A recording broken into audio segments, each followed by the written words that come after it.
Too often, we have seen what happens when technology outpaces regulation.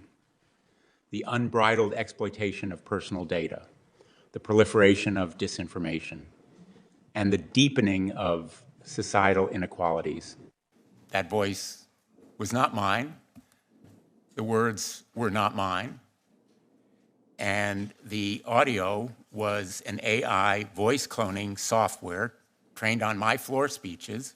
With AI set to disrupt most industries, lawmakers have been trying to get their heads around how best to prepare for an AI future that some project will be worth $17 trillion by 2030.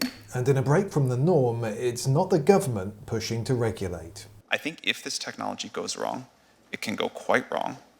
And we want to be vocal about that. We want to work with the government to prevent that from happening. 3 experts in the AI field have given testimony to a Senate subcommittee, including OpenAI CEO Sam Altman, IBM Chief Privacy Officer Christina Montgomery, and NYU Professor Emeritus Gary Marcus. When Photoshop came onto the scene a long time ago, for a while people were really quite fooled by Photoshopped images, and then pretty quickly developed an understanding that images might be Photoshopped. This will be like that, but on steroids. The May 16 session ran for 3 hours. It was informative, and refreshingly, both Republicans and Democrats were on the same page. You have a Nuclear Regulatory Commission that governs how you build a plant and is licensed. Do you agree, Mr. Altman, that these tools you're creating should be licensed? Yeah, we've been calling for this. We think any... That's the simplest way.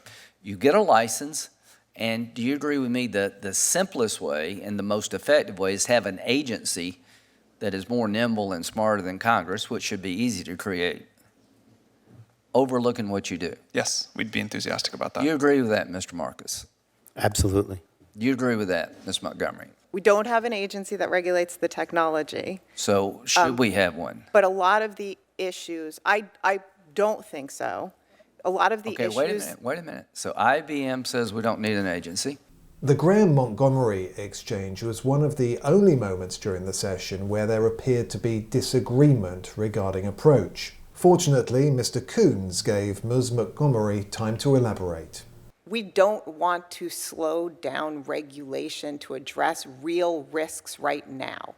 Right? So we have existing regulatory authorities in place who have been clear that they have the ability to regulate in their respective domains. A lot of the issues we're talking about today span multiple domains, elections and the like. So, one of the most fruitful moments in the session was when Senator Kennedy proposed 3 hypotheses. The first was that many members of Congress do not understand artificial intelligence. The second was that lack of understanding would lead to a rush to regulate that could ultimately damage the technology. And hypothesis 3 was that a berserk wing existed in the AI community that wanted to hurt us.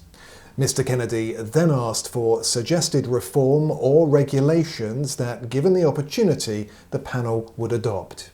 Number 1.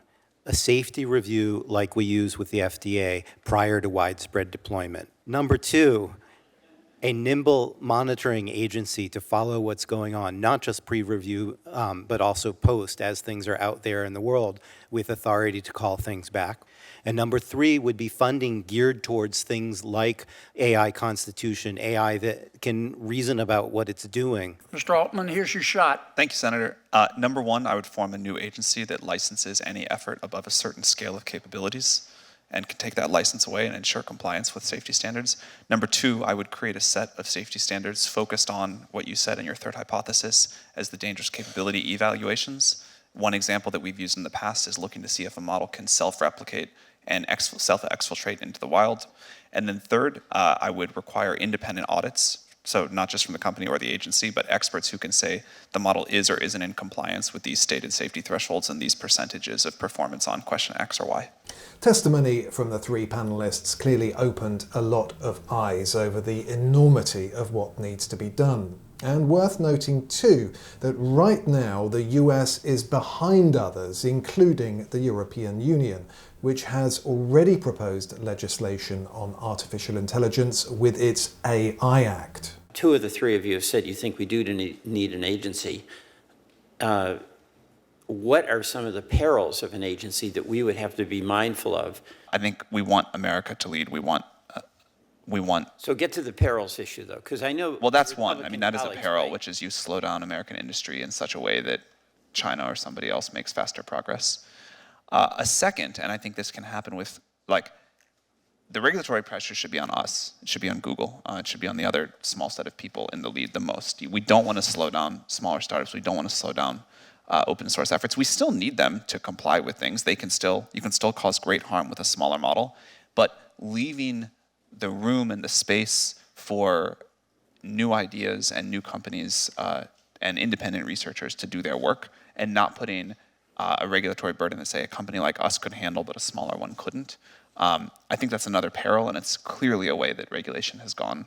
Okay. Mr. Marcus, or Professor Marcus? The other obvious peril is regulatory capture. If we make it appear as if we are doing something, but it's more like greenwashing and nothing really happens. We just keep out the little players because we put so much burden that only the big players can do it. So there are also those kinds of perils. I fully agree with everything that Mr. Altman said, and I would add that to the list.